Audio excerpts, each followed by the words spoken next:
The U.S. is facing a dilemma in its efforts to free two Americans, Evan Gershkovich and Paul Whelan, who are wrongfully detained in Russia on espionage charges. The U.S. does not have any high-level Russian spies in its custody, so it is approaching allied countries who have Russian spies in custody to gauge whether they would be willing to make a trade as part of a larger prisoner swap package. This is not an easy task, as the U.S. has to balance its own interests with those of its allies, who may have different views on how to deal with Russia and its intelligence activities. The U.S. also has to consider the implications of releasing potentially dangerous Russian agents who could pose a threat to national security or human rights. One of the most sought-after prisoners by Russia is Vadim Krassikov, a former colonel from Russia's domestic spy agency who is accused of assassinating a Georgian citizen in Berlin in 2019. Krassikov is currently in Germany's custody, and Germany has resisted pressure from Russia to hand him over. Germany is also a key ally of the U.S. in Europe and a major supporter of Ukraine's sovereignty. Other countries that have recently arrested suspected Russian spies include Brazil, Norway, Sweden, and Greece. Some of these spies were posing as academics, journalists, or businesspeople, while others were caught trying to sabotage critical infrastructure or infiltrate international organizations.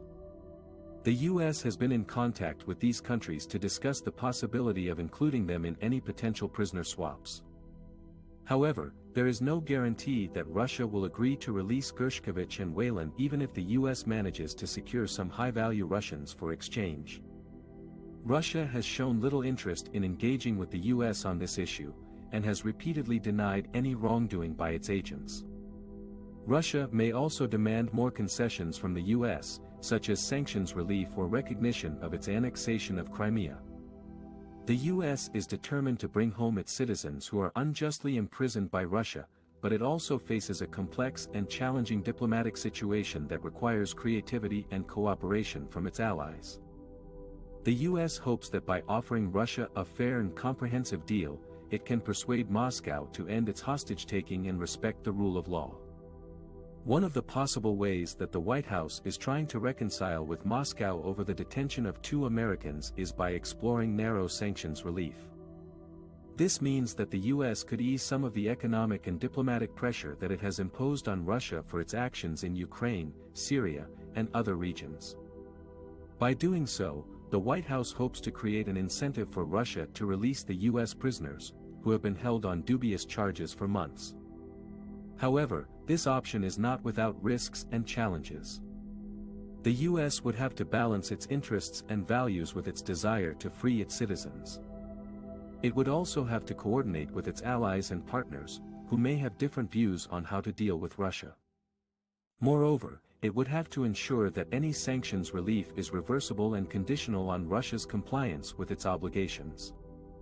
The White House is also considering other creative offers that could gin up Russian interest in releasing the U.S. prisoners. These could include humanitarian gestures, cultural exchanges, or joint initiatives on issues of mutual concern. The White House hopes that by showing goodwill and flexibility, it can persuade Moscow to reciprocate and resolve the humanitarian crisis.